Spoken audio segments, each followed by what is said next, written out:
I'm Josiah. I'm the big brother, kind of the front man of FANSTRIKE, fearless leader, and the strongest and best looking one of the group. Now, unlike the other guys, I don't have a lot of time on my hands, so I try to be really efficient, and I'm always getting stuff done. I can't sit still like they do and devote themselves to hours of little projects and stuff. I'm always doing things on the go. I'm on the way. I'm on the move, and I'm always getting stuff done on the way to go get something else done. This one goes there. That one goes there. I'm Isaiah. I feel like I'm the most mature member of the group, but I feel like I get bullied amongst the members. They send me to go get the pizza, I have to set up the lights, they tell me to turn on the camera, and I've kind of had enough of it. I'm Elijah. And although I'm the youngest member of FANSTRIKE, I definitely take the most responsibilities. And even may it be that I am the most sane and well-adjusted person here, doesn't mean I can't have a little fun. I may be a little paranoid, but the guys are always plotting against me, and I fear what they might do to me. Oh, wait. Oh, won't he be surprised? Come on, guys. I got Papa John's. Are you the real Papa John? What? Wake up! Oh, are you ready? Oh, no, shush. It's time to go to work. Let's see, what to wear. It's a beautiful day in the neighborhood. A beautiful day for a neighbor. Oh, someone's here to see me. Well, I'm Levi. I'm the only one who's not a brother in the group, but I hold my special place. I've got skills, survivalist. I know things, mechanically inclined. That's why they call me the Tool. Behind my back, of course, they too insecure to compliment another man, so they also call me paranoid. To my face, I'm not paranoid, just prepared. If they only knew the things I know, well, then they would know. But then the government would know. Then we would all know. Being the, so to speak, leader of the group, I do like to give them projects since they have the time and, set them on track, and then I go take care of my other business and stuff, but I always make sure to come back and check on them in due time. Here's Johnny. Won't you want to see the movie? Why don't you want to see the movie? You should want to see the movie. This is what we do. Are you still scared of clowns? My interests are always in, like self-advancement. I'm always working to become better, to become...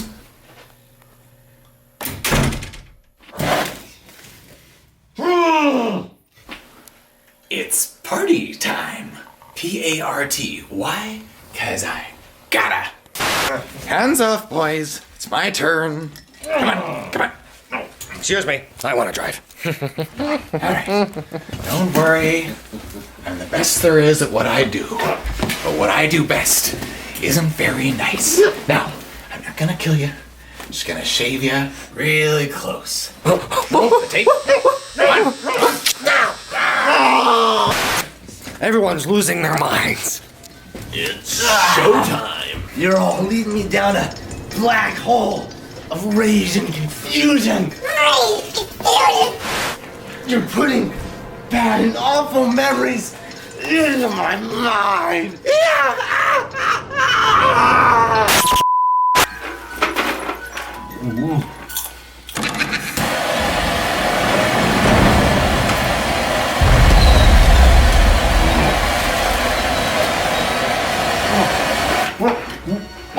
What? Strike! Yeah. All right.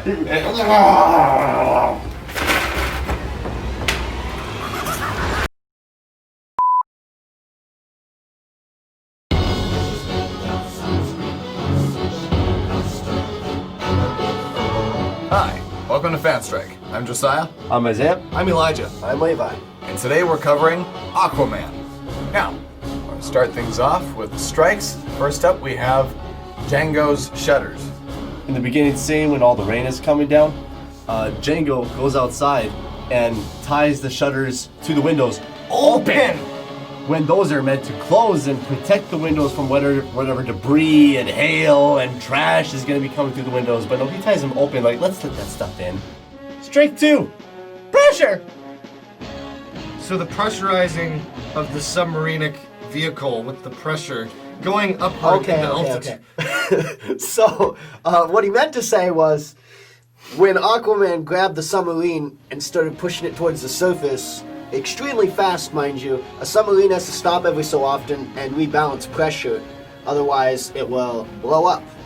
As will the people inside. As will the people inside, because the pressure in the submarine will, be greater than the pressure outside as it goes up to the surface.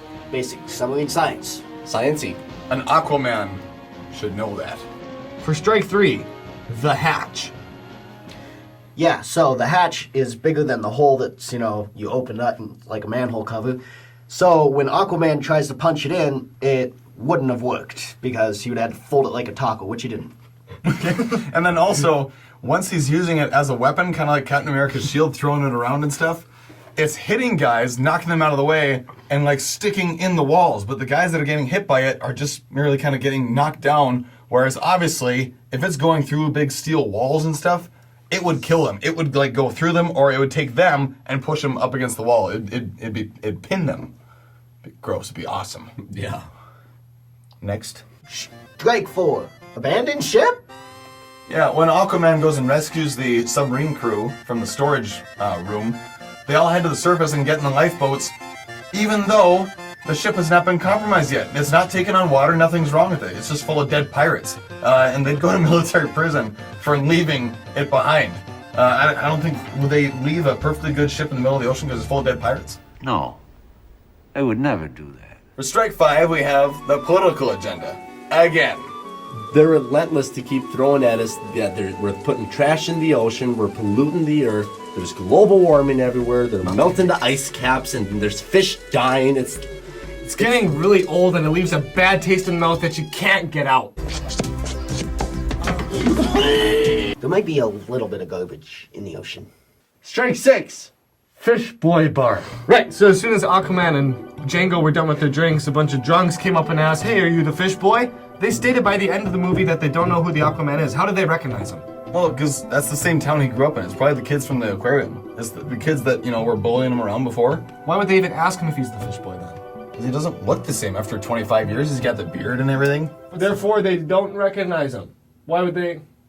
No, you're saying that why wouldn't they remember him? What you're saying? Why would they even bother asking? Is what you're saying? I'm like, they don't recognize him entirely without the beard. They don't know for sure that it's the same guy. So they ask, "Are you the fish boy?" He didn't have a beard 25 years ago. What are the odds they were drunk? Strike 7, Octopussy! For reals, we have an octopus playing drums in the arena. Aquaman is the only one that can teach fish or talk to fish. How is the Atlanteans teach an octopus to play music? It's stupid. Where is the rest of the Under the Sea Orchestra? Strike 8, Tech Swap. So as soon as Black Pirate Jr. gets the prototype Atlantean armor, he just does a complete conversion. He has time to paint it. He's gonna put the rocket boots on the back, and there's no way he has time for any of this. Just a 100% conversion of everything. Well, plus, of course, like why would he bother switching it around at all? The other suit that they gave him was already more advanced than anything else that they had, more advanced than anything else that he'd ever had from Earth. And I just feel like it was completely unnecessary and wasted a lot of time because time is of the essence. They're hunting down Aquaman, and he's like, "Oh, man, just give me a day or two, and I'm gonna fix this thing up." And they don't depict that a couple days went by. He probably did it in like an hour. It's ridiculous, impossible. For strike 9, we have Black Boba. Most importantly, he cannot see. He shouldn't be able to see unless he actually added a heads-up display, which he needed more time for. It was ridiculous. No. Plus, Black Boba should be dead after Aquaman chucked those like cinder blocks at him with the rope on him, hooked around his neck, dragged him down the cliffside, and we see him splash in the water. And then in the end scene, he's on top of like a wood pallet just floating along, and that's like impossible unless that pallet was conveniently laying just under the surface. Black Boba's face was barely scarred. They showed this little bandage across his face after this whole helmet blew up right in front of him. Half his head should have been gone, not to mention just a few scars. He should have been all burnt across his face, or at least the center. Why was just the side of his face burnt? Strike 10. Lack of explanation. Right. So, how in the world did the Atlanteans and the pirates first come in contact anyway? I mean, like, they've got this relationship, obviously, this business arrangement, but there's no contact with Atlanteans in the sea to people on the Earth, like in terms of like radio or anything. They just never explained how Black Manta got in contact with him, or maybe even his grandfather for that matter, like wherever that, blade came from that can pierce Atlantean skin. It just never gets explained. It leaves us in the dark. And then, quite a few often times, there's wardrobe changes out of nowhere from cutscene to cutscene. For instance, shut up.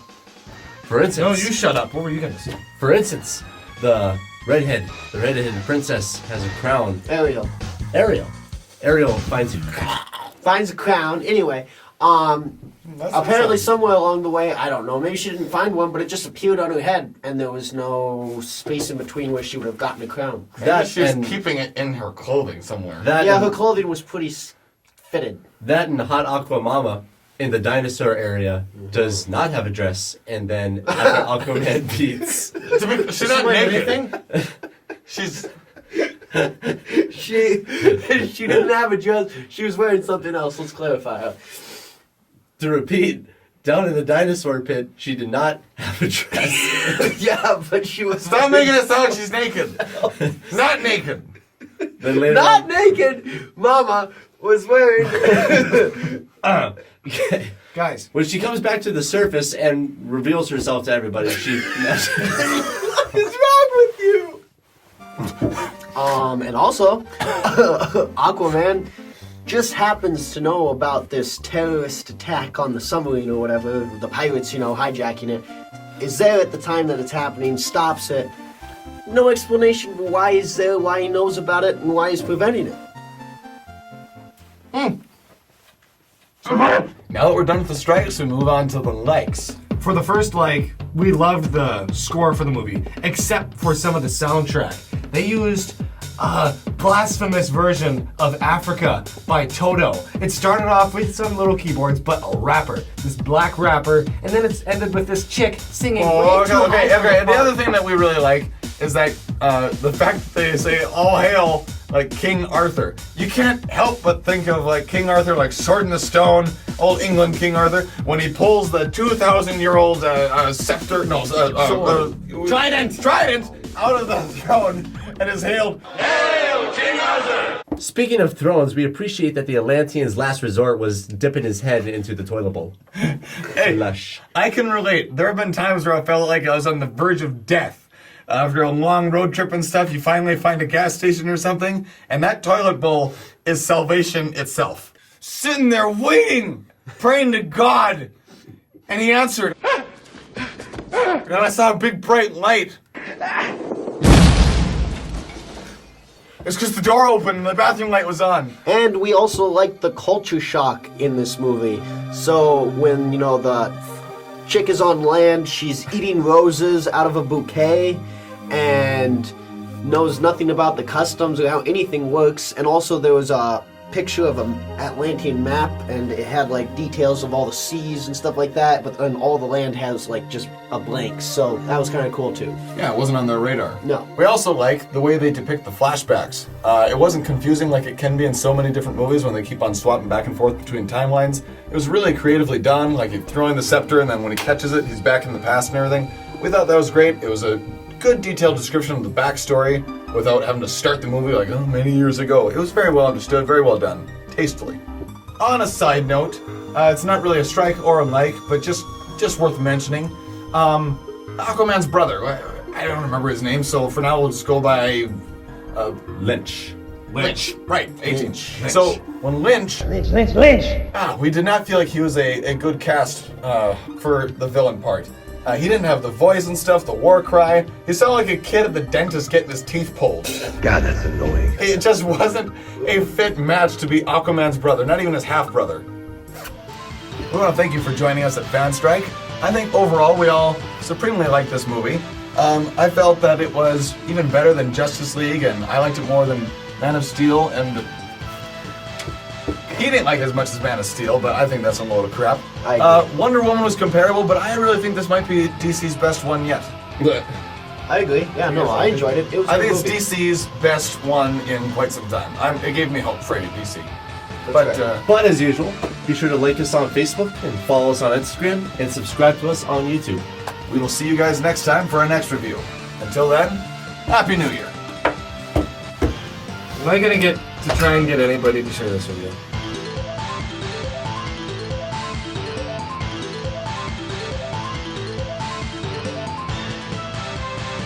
Wait a few seconds because I like this. in a lot of videos I noticed that as soon as I don't know that I like that you like it, but when here's I end the up editing thing. that down, the cloud Good sound is people, still with they the try. voice. I mean, you know, they can't help it.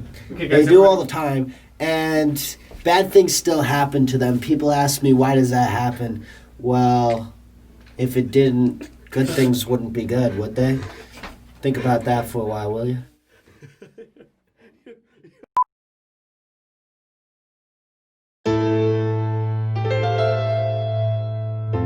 Hi, welcome to FANSTRIKE. Today we are here to commemorate and celebrate the life of the late legend Stan Lee.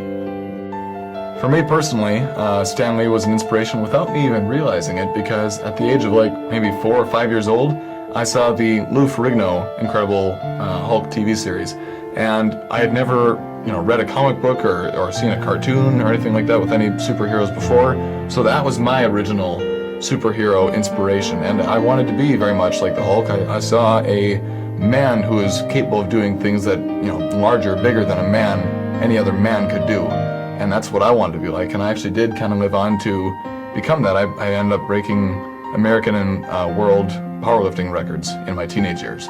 It still affects my life to this day, and I have much thanks to Stan Lee for that. Stan Lee is the majority of the reason why we continue going to movies. Seeing his characters put to life on the big screen has made a big influence on FANSTRIKE. It gives us lots of material to work with. Yeah. The reason we do what we do is because of you, Stanley. He's a taxidermist. Stan Lee's incredible and fantastic creativity wrote the imagination to our childhoods with his Tales to Astonish. Stan the Man Lee inspired millions of boys and girls And men. to believe that there is a hero in all of us. Heroes will be remembered, but legends never die. Thank you for everything that you've done for us, Stan Lee. We won't forget, and we'll always remember what you did for us. Rest in peaceful victory. In the game of life, you won. You know, I guess one person can make a difference. Enough said.